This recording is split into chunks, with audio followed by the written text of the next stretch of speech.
본문 말씀을 통해서 가장 고통스러운 부르심, 우리 저희가 이 제자와 관련된 내용을 지금 한 달 동안 살펴보고 있는데, 오늘은 세 번째 주제로 가장 고통스러운 부르심이라는 제목으로 하나님의 말씀을 전하겠습니다. 지난주와 오늘, 그리고 제가 다음 주 이 설교 주제는 팬인가 제자인가라는 책, 제가 소개해드렸던 이 책의 세 파트에 나오는 주제를 그대로 제가 옮긴 것입니다. 지난주에는 가장 행복한 부르심이라는, 이게 원래 첫 번째 파트의 내용이요. 이 책의 가장 행복한 부르심, 어떤 부르심입니까? 나를 따르라는 부르심, 행복한 부르심. 마태를 통해서 말씀하셨던, 오늘은 그 두 번째 주제인데 가장 고통스러운 부르심이에요.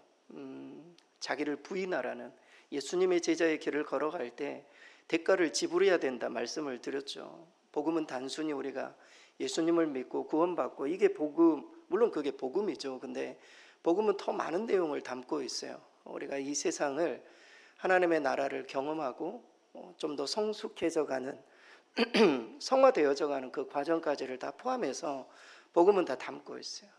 자기를 부인하는 것, 현대 시대를 살아갈 때 가장 어려운 게 이 부분입니다. 항상 자기 중심적이기 때문이죠. 세 번째는 가장 충격적인 부르심. 예수님이 우리를 부르셨을 때 자기 십자가를 지고 나를 따르라고 했는데, 십자가가 뭡니까? 와서 같이 죽자, 그런 말이에요. 나와 같이 살자는 의미도 있지만 와서 함께 죽자, 그런 의미도 있거든요. 예수님의 제자의 길이라는 게 어떤 의미에서 예수님처럼 함께 죽어야, 희생해야만 생명을 살리고 변화될 수 있음을 보여주고 있어요. 그래서 수많은 예수님을 따랐던 제자들은 예수님처럼 다 순교했어요. 이 세 가지 부르심에 대해서 우리가 3주간 동안 살펴보는 거예요. 오늘은 그 두 번째 주제인 가장 고통스러운 부르심에 관한 내용입니다. 지난 주일에 저희가 설교를 마치고 저희가 이제 저녁에, 저희 집은 저녁에 항상 주일 저녁 꼭 모여요. 모여가지고 오늘 주일날 예배 드렸던 내용들, 그리고 또 말씀을 받았던 내용들, 이것을 나누는 그런 시간이 있어요. 그래서 우리 아이들에게 물어봤어요. 아빠가 목사님이 설교했던 내용이 기억이 나냐? 그리고 그 내용 중에 그래도 마음에 와닿는 게 뭐가 있느냐 물어봤어요. 그랬더니 이제 우물쭈물 하는 거죠. 그래서 제가 단도직입적으로 물었어요. 오늘 설교에 많은 내용들이 있지만 우리가 예수님을 따르는 팬인지, 그냥 응원하는 팬인지, 아니면 예수님을 정말 따르는 제자인지. 팬과 제자는 너무 다르다. 팬은 예수님에 대해서는 알고 있지만 실제 경계를 하지 않는, 예수님을 따르지 않는 그런 사람들이 팬인데, 팬에 가깝냐 제자에 가깝니 물어봤더니 모든 아이들이 다 팬에 가깝다고 그렇게 이야기를 했어요. 근데 그 이야기를 듣고 너무 다행이다는 생각이 들었습니다. 왜냐하면 아이들이 그렇게 말할 수도 있잖아요. 자기는 팬도 아닌 것 같다고. 자기는 팬도 아니고 그냥 예수님을 멀찍이해서 그냥 따르는 그냥 무리 정도 되는 거, 이렇게 이야기하면 참 당황스러웠을 텐데 팬이라고 그러는 거예요.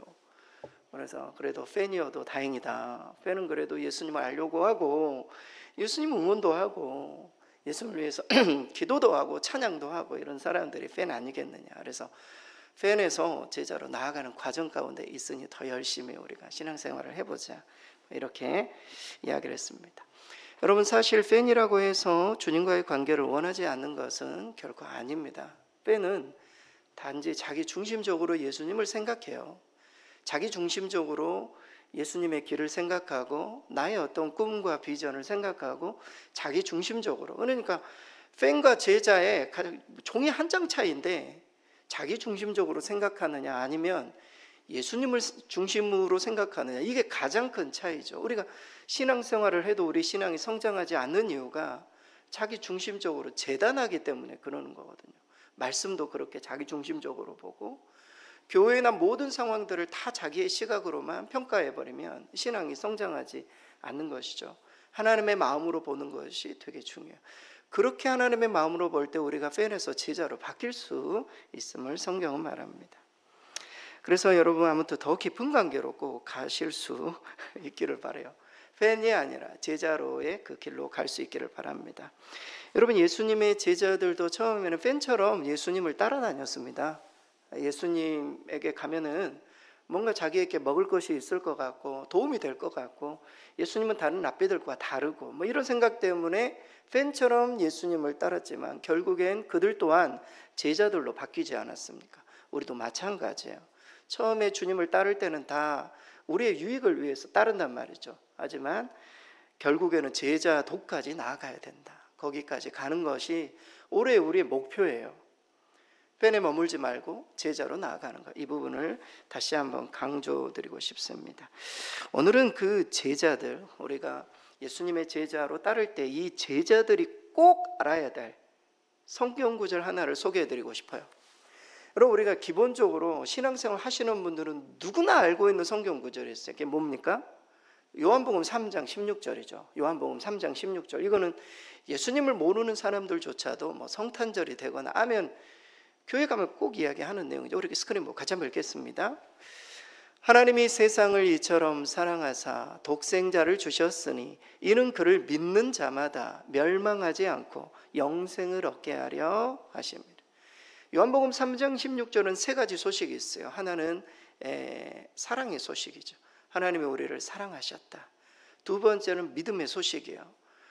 예수 그리스도를 믿는 자. 마지막은 소망에 관한, 믿음, 소망, 사랑이 이 안에 다 들어있어요. 우리의 소망은 무엇입니까? 죽고 영원한 생명을 얻는 거죠.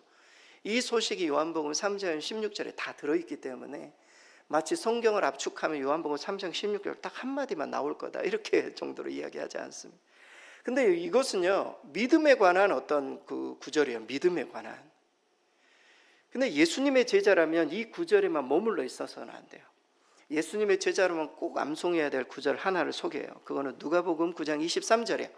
오늘 본문이에요. 누가복음 9장 23절. 이 말씀을 꼭 우리는 기억해야 돼요. 예수님의 제자라면, 우리가 제자의 길을 간다면 이 구절은 꼭 요한복음 3장 16절, 누가복음 9장 23절. 우리 스크린 같이 한번 읽겠습니다. 아무든지 나를 따라오려거든 자기를 부인하고 날마다 제 십자가를 지고 나를 따를 것이니라. 이 두 구절 중에 한 구절만 있으면 우리는 복음을 부분적으로만 알고 있는 거예요. 요한복음 3장 16절만 알고 있으면 복음을 부분적으로만, 아니면 누가복음 9장 23절만 알고 있더라도 복음을 부분적으로만 알고 있어요. 여러분, 요한복음 3장 16절은 믿음에 관한 메시지예요. 그러나 누가복음 9장 23절은 따름에 관한 메시지예요. 이 믿음과 따름이 일치가 되어야 돼요. 한국 교회가 믿음에 관한 것들은 계속 강조해 왔지만 따름을 잃어버렸어요. 성도들이 따르지를 않아요. 예수님처럼 살지 않는다고요. 이게 이제 어려운 문제예요. 현대 한국 교회나 기독교의 가장 큰 어려움이에요. 믿고 구원을 받았는 것은 알겠는데 실제 그것을 삶에 살아내지 못하는 사람들이 너무 많은 거죠. 그래서 세상이 바뀌지 않는 것 아니겠습니까? 그래서 이 믿음과 따름의 메시지, 이게 합쳐져야 된다. 올해 우리가 예수님의 제자로 누가복음 9장 23절 이 말씀을 우리의 삶의 길에 적용하고 이것을 삶으로 살아낼 수 있는 그런 한 해가 될 수 있기를 바랍니다. 그래도 오늘 본문 이 9장 23절, 24절 이 본문에 담긴 메시지는 무엇인가? 제자의 길이라는 것은 때로는 고통스러운 부르심이라는 겁니다. 제자를 따르는 거 행복하죠. 주님을 따르는 거, 그리고 또 주님이 우리를 그저 따르는 사람에게 가만히만 두지 않으시고 내가 너를 친구라 하겠다, 마음을 나누시고 하나님의 계획을 보여주시면 이런 것들이 우리에게 큰 유익이에요. 그러나 실제 따르는 길은 고통스러운 길이에요. 왜냐하면 세 가지 때문에 그렇습니다. 첫째는 자기를 부인해야 따를 수 있는 길이에요. 예수님을 따르는 길은 내 자아가 너무 커버리면 주님을 절대 따를 수가 없어요. 자기를 부인하는 길이기 때문에 그 길이 고통스러운 길이에요. 오늘 본문의 23절이 그 내용입니다. 우리 스크린 보고 같이 한번 읽겠습니다. 또 우리에게 이르시되 아무든지 나를 따라오려거든 자기를 부인하고. 여러분, 여기서 자기를 부인하기 전에 나를 따라오려거든, 따라오라, 이런 표현이 등장합니다. 이 헬라식 표현은 뒤에 바짝 붙어 따라와라 이런 말이에요. 그냥 우리 뒤에 좀 멀찍이서 따라가는 게 아니라 예수님을 따르는 사람은 주님을 바짝 붙어서 따라가야 된다, 이런 의미입니다. 당시에 이 따라오라 이 표현이 연인 관계에 쓰였다고 해요. 당시 헬라식 표현은. 그러니까 남자가 여자를 정말 연모해서 바짝 붙어가지고 계속 따라가는 그런 거 있잖아요. 열정을 가지고 어떻게든지 따라가서 마음을 얻기 위해서 종종 따라가는 그 내용이 이 호피스 엘코마이라는 뜻이에요. 따라 붙는 그런 의미가 되겠습니다. 그러니까 열정적으로 쫓는 사람처럼 나를 따라와야 된다. 주님 그렇게 말씀하시는 거예요. 여러분 과거 모두 사랑에 빠져본 그런 기억이 다들 있을 것입니다. 사랑을 위해서라면 그냥 뭐든지 할 수 있다, 이런 마음으로 사랑이 시작되는 것이죠. 근데 그런 마음으로 주님을 따라야 된다라는 거예요. 그 열정을 가지고, 그 사랑을 가지고. 여러분 더 확실한 표현은 무엇인지 아십니까? 미친 듯이 쫓아야 된다, 이런 표현이에요. 이 말은 그런 의미예요. 미친 듯이, 우리 사랑이 미쳐야 사랑을 할 수 있잖아요. 미친 듯이 주님을 따라야 된다, 이런 표현이에요. 여러분 정말 예수님의 제자가 된 사람은요, 주변 사람들에게 이런 말 한마디씩은 들어보셨을 거예요. 예수 때문에 미치지 말아야 된다. 저 어렸을 때 그런 이야기 많이 들었어요. 우리 어머니 자주 이야기하는, 교회 미치지 마라, 적당히 해라, 이런 이야기 많이 하셨는데, 여러분 미친다라는 표현을 딱 들었으면 아, 이게 내가 지금 제대로 가고 있구나. 예수님이 그렇게 따르라는 거예요. 그런 마음으로 따르라, 이렇게 말해주고 있습니다. 그래서 나를 따라와라, 미친 듯이 바짝 뒤쫓아와라, 이런 의미가 담겨 있습니다. 그렇게 주님을 따르면서 우리 주님이 한 가지 더 요구하세요. 자기를 부인하고, 알레오마이, 자기를 부인하고. 무슨 말이에요? 이 부인한다라는 말은 부정하다, 포기하다, 그러니까 자기를 포기하다, 이런 뜻이에요. 하나님의 뜻과 내 뜻이 있다면 내 뜻을 포기하는 거예요. 단순히 양보하는 그런 차원이 아닙니다, 여러분. 완전히 내려놓는 것을 의미하는 그런 표현이, 자신의 뜻과 존재까지도 인정하지 않는 표현이 알레오마예요. 자기를 완전히 부인하는. 주님을 따르는 길이 왜 그 고통스러운 부르심인가? 자기 부인하는 게 너무 힘들거든. 이 세상을 살아가면서 얼마나 자기 부인 힘든지 모릅니다. 그래서 고통스러운 결단이라고 하는 것이죠. 여러분 마태복음 19장에 보면은 이름이 등장하지 않는 한 청년을 소개하고 있습니다. 그 청년 이름이 없기 때문에 대부분의 성서학자들은 부자 청년이다, 이렇게 이야기해요. 부자 청년. 이 청년은 어렸을 때 뭔가 사업을 했는지 굉장히 큰 부자가 되었습니다. 예수님께 나와서 이렇게 질문하죠. 어떻게 하여야 영생을 얻을 수 있습니까? 부자 청년이 그렇게 질문을 하자 주님은 단도직입적으로 말해요. 내 소유를 팔아 가난한 자들에게 주라. 그리고 와서 나를 따르라. 여러분 부자 청년에게 야, 너는 안 돼. 너는 제자가 될 수 없어. 처음부터 예수님께서 안 된다고 말하지 않고 초대에 응해 주셨어요. 네가, 하지만 전제가 있었죠. 재산을 팔아서 가난한 자들에게 나눠주고 나를 따라라. 무슨 말입니까? 자기를 부인하라는 거예요. 자기를 포기해야 나를 따를 수 있다. 너 대가를 생각해야 돼. 지불해야 돼. 그래야만 나를 끝까지 따를 수 있어. 주님이 그 전제로 두시고 나를 따라오라, 이렇게 명령하셨습니다. 여러분 예수님께서도 저와 여러분에게 항상 그런 말씀을 주세요. 이렇게 하고 나를 따라라. 이렇게 말씀을. 선택의 기로에 우리는 항상 놓여 있어. 오늘 또 말씀을 받으면 우리 또 두 가지 중에 선택을 해야 돼요. 이번 한 주간 동안 펜에 남을 것인지, 아니면 제자의 길을 걸어갈 것인지, 아니 나는 그저 무리의 상태로 이 상태가 좋다고 남아있을지. 우리에게는 선택의 기로가 남아. 부자 청년도 마찬가지예요. 하지만 부자 청년은 포기하지 않아요. 자기의 재산을, 자기를 부인하지 못했어요. 그리고 결국 주님을 떠났습니다. 그 뒤에 부자 청년에 대해 성경은 소개하고 있지 않아요. 예수 제자의 길이 고통스러운 이유는 이처럼 자기를 부인하는 게 어렵기 때문입니다. 내 뜻이 아니라 하나님의 뜻에 내 뜻을 굴복하는, 이게 어렵기 때문에 제자의 길을 걸어가기가 너무 힘든 것입니다. 여러분 문제는 예외의 조항이 없다는 거예요. 여러분 우리가 성경을 보면 참 예수님 너무하신다, 이런 생각이 들어요.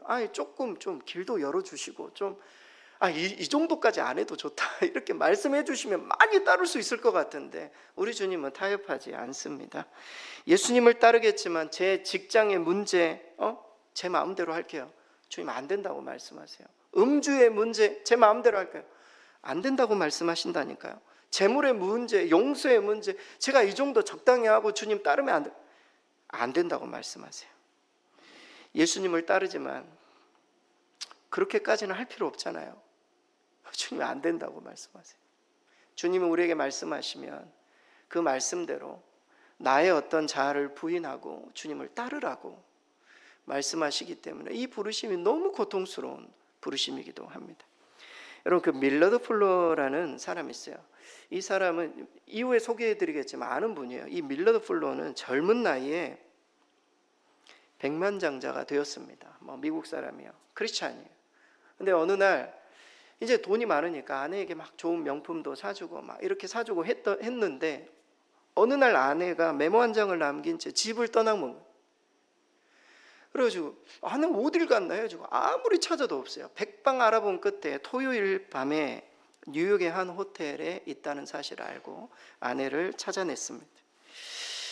아내에게 물었어요. 왜 이렇게 여유롭게 사는데 왜 집을 떠났냐. 그랬더니 아내가 세상이 말하는 이런 좋은 어떤 행복한 조건이 나의 마음을 너무 차갑게 만들고 그리고 또 내 영혼이 굉장히 메말라 있다라는 사실을 발견하고 주님과 점점 멀어져가는 자기 자신을 발견하게 됐다는 거예요. 부가 여러분 사람들을 더 영적이게 만들지는 못하잖아요.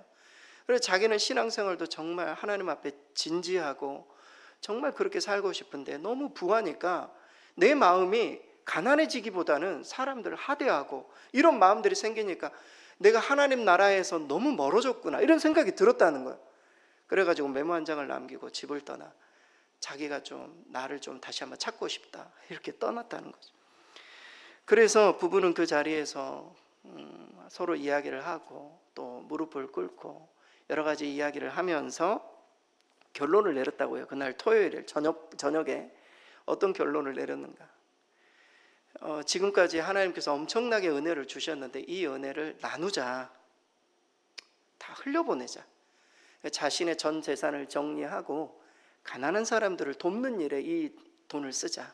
그렇게 해서 우리의 마음이 부유해질 수 있도록 그렇게 마음의 결단을 했다고 해요. 토요일 날 저녁입니다. 그 다음날 아침이 되어서 가까이에 있는 교회가 보이더래요. 교회에 가서 목사님 예배를 끝나고 목사님 만났어요.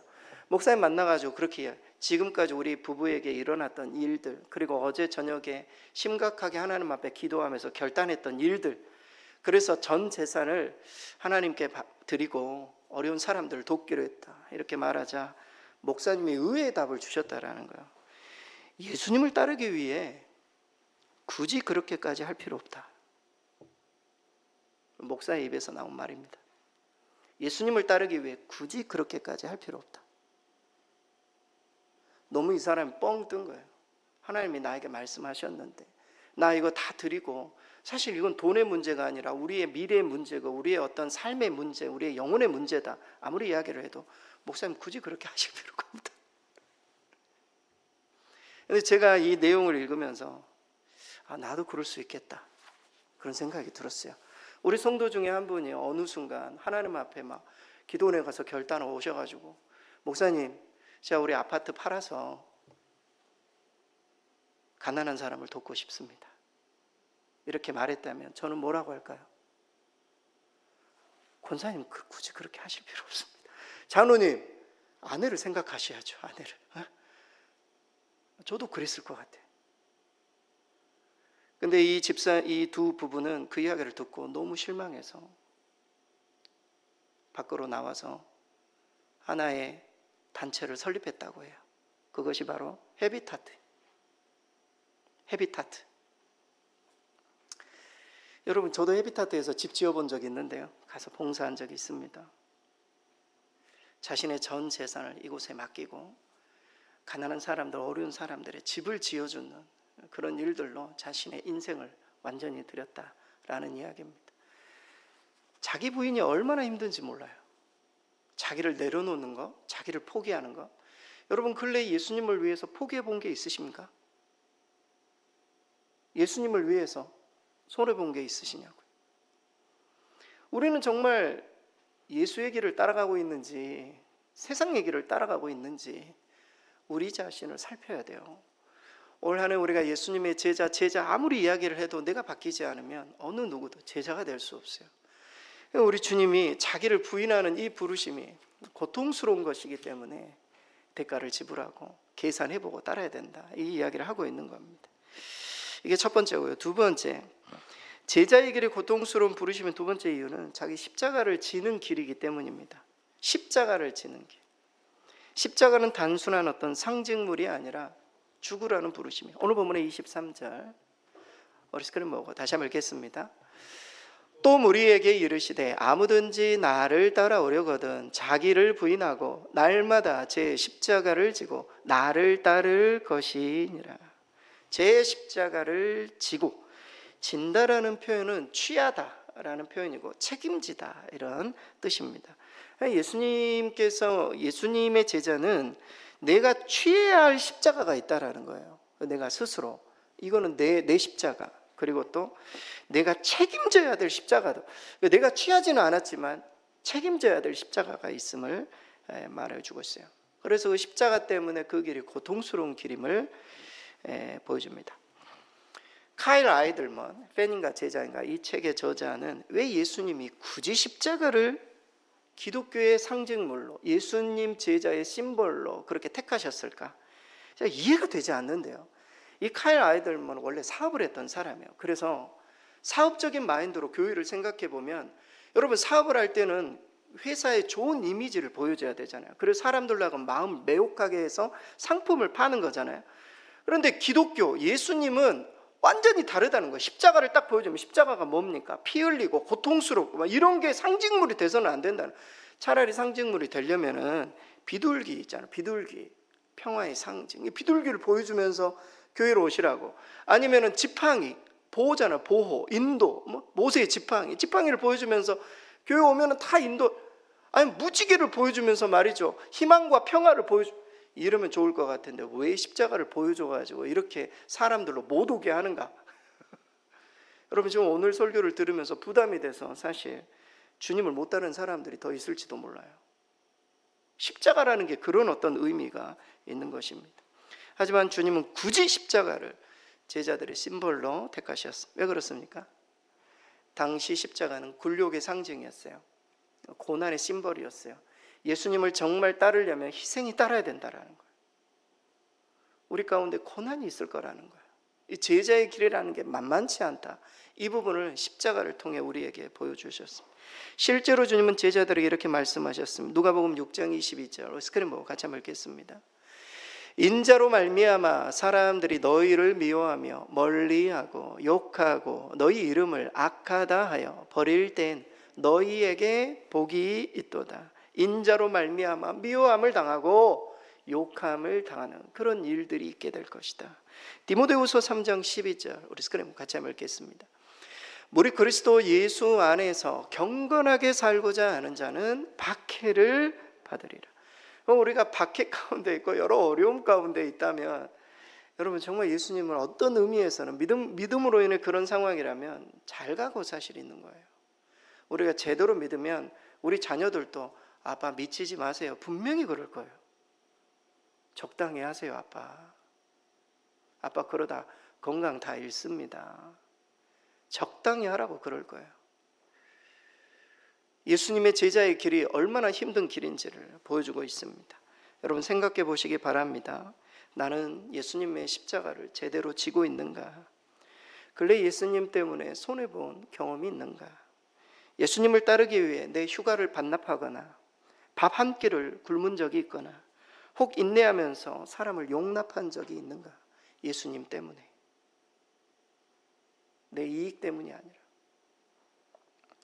나는 십자가를 정말 제대로 지고 있는가?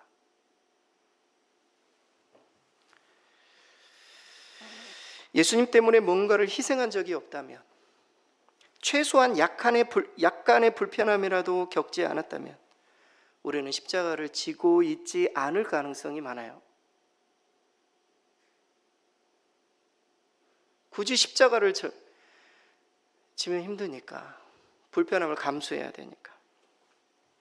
더욱이 당시 십자가는 죽음을 상징했습니다. 주님이 제 십자가를 지고 나를 따르라 했을 때는 앞서 소개해드렸던 것처럼 죽으러 함께 가자, 이런 뜻이었습니다. 오늘 본문에 보면 놀라운 표현이 또 등장해요. 날마다 제 십자가를 지라는 겁니다. 아니, 주일도 지기가 힘든데 날마다 지라고. 한 차례의 결심이 아니라 매일같이 자기 자신의 십자가를 지고 여차하면 죽을 수 있다는 마음으로 따르는 것, 이게 바로 제자의 길입니다. 어떤 분이 교회에서 제자 훈련을 하면서 양육을 너무 잘 받아서 양육하신 분께 카톡으로 이렇게 메시지를 보냈다고 합니다. 예수님의 제자가 되기 위해 매일 노력하고 있어요. 얼마나 격려가 되는 말입니까? 그래서 그 양육자는 그 카톡 메시지를 듣고 이렇게 답을 해줬다고 해요. 매일 노력하는 것도 중요하지만 매일 죽으셔야 합니다.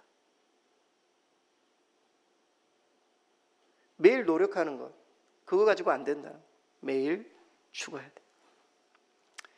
사도 바울이 이런 고백을 했죠. 고린도전서 5장 31절, 우리 스크린 보고 같이 한번 읽겠습니다. 나는 날마다 죽노라.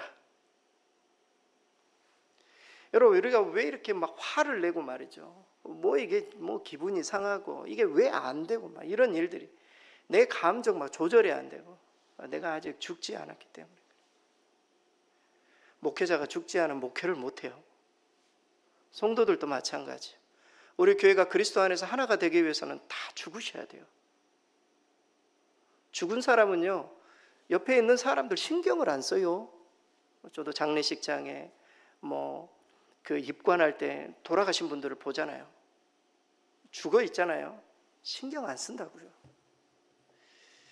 우리가 너무 사람들에 대해서 신경을 쓰고 상처를 받고 막 이런 여러 가지, 내가 죽지 않았기 때문에 그러는 겁니다. 우리가 제자의 길은 십자가를 짊어지는 길이다. 그리고 그 길 끝은 죽으러 가는 길이다. 잊지 마셔야 돼요. 마지막으로 이러한 자기 부인, 자기 십자가를 지고 나를 따르라, 이 부르심이 고통스러운 부르심이지만 그 부르심에 응답할 때 생명과 구원이 있음을 말씀합니다. 오늘 24절에 반전이 나오죠. 24절 우리 마지막으로 함께 읽겠습니다. 오늘 보면 24절입니다. 누구든지 제 목숨을 구원하고자 하면 잃을 것이요, 누구든지 나를 위하여 제 목숨을 잃으면 구원하리라. 자기 목숨을 구원하라. 성경은 항상 반전을 이야기하죠. 자신을 죽여야만 진정한 생명을 찾을 수 있고, 자신을 부인해야만 비로소 그리스도 안에서 참된 생명을 얻게 된다. 이러한 놀라운 반전을 보여주는 이야기가 감추인 보화의 비유입니다. 바로 마태복음 13장 44절, 우리 스크린 같이 한번 읽겠습니다. 천국은 마치 밭에 감추인 보화와 같으니 사람이 이를 발견한 후 숨겨두고 기뻐하며 돌아가서 자기의 소유를 다 팔아 그 밭을 사느니라. 여러분, 그 밭을 산 것, 자신의 소유를 팔아 그 밭을 산 것, 최고의 투자죠. 폐는 그렇게 투자하지 않습니다. 폐는 여러 가지를 잴 거예요. 이렇게 한다면 내 인생에 내 즐거움이, 내 행복이 다 앗아갈.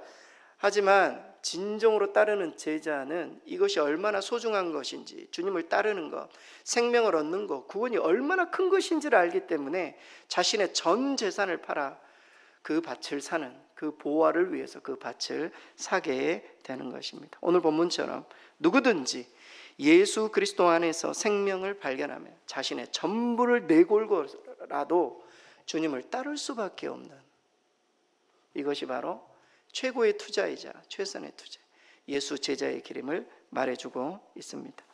하지만 대부분의 사람들은 절대 그렇게 살지 않습니다. 그래서 주님이 보시기에 별것도 아닌 일에 인생을 허비하죠. 마지막으로 한 이야기만 하고 마치겠습니다. 한 프로그램에 실제 나온 이야기입니다. 1950년대 초반에 강원도 어느 깊은 산골에 상수라는 아이가 살았습니다. 어느 날 큰아버지가 노란 고무신 한 켤레를 선물로 줬어요. 근데 이 고무신이 너무 아까워가지고 신발을 신지를 못하는 겁니다. 그래가지고 들고 다녔어요. 어느 날 개울에서 이 신발을 깨끗하게 이렇게 씻고 있다가 신발 한 켤레를 놓치고 말았어요. 그 고무신이 개울가를 따라 밑으로 내려가는 겁니다. 그래서 그 고무신을 이제 건지려고 이 상수라는 아이가 어린 나이에 그 고무신을 따라 개울가를 밑으로 내려가고 해가지고 길을 놓쳐버린 거예요. 그래가지고 집에 돌아가지를 못하게 된 거예요. 이 아이가 고아가 돼버린 거예요. 실제 있었던 이야기. 고아가 돼버렸어요.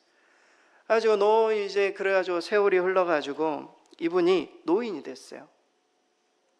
어느새 중년 노인이 됐단 말이에요. 그래가지고 TV를 보니까 이상가족 찾기를 하는 거예요. 이상가족 찾기. 그래서 이상가족 찾기에 자기 부모님 이름 막 이렇게 적어가지고 이상가족 찾기 그 프로그램을 통해서 형님을 찾게 됐어요.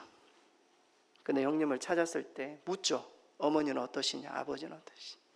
물었더니 어머니는 이미 돌아가셨고 늙은 아버지는 치매를 앓고 계셔서 자식을 알아보지를 못하는 거예요. 그래서 이상가족 그 찾기에서 하염없이 눈물을 울었다는 이야기입니다. 왜 이런 일들이 벌어졌습니까? 노란 고무신 하나 때문에. 그 고무신 하나 잡으려고 인생의 중요한 것들을 다 놓쳐버린. 우리가 그럴지 몰라요. 우리 인생에 별로 중요하지도 않은 그 노란 고무신 하나 잡으려고 소중한 관계를 잃어버리고 소중한 사람을 잃어버리고 우리 주님도 잃어버리고 그렇게 살아가는 사람들이 세상에 얼마나 많은지 몰라요. 결론입니다. 예수님의 제자라면 꼭 암송하고 적용해야 될 말씀, 다른 내용은 다 잊어버리시더라도 누가복음 9장 23절 말씀이에요. 우리 스크린 보고 같이 한번 읽겠습니다. 아무든지 나를 따라오려거든 자기를 부인하고 날마다 제 십자가를 지고 나를 따를 것이니라. 비록 고통스러운 부르심이지만 그 길에 최고의 보물이 있음을 알고 인내하며 따라갈 때 우리 모두가 무리 때는 팬의 어떤 자리에 머무는 것이 아니라 예수님의 제자의 길을 따르게 될 것입니다. 올 한 해 이 말씀이 우리의 삶의 주 말씀이 되어서 예수 제자의 길을 신실하게 따라가시는 저와 여러분 되실 수 있기를 바랍니다.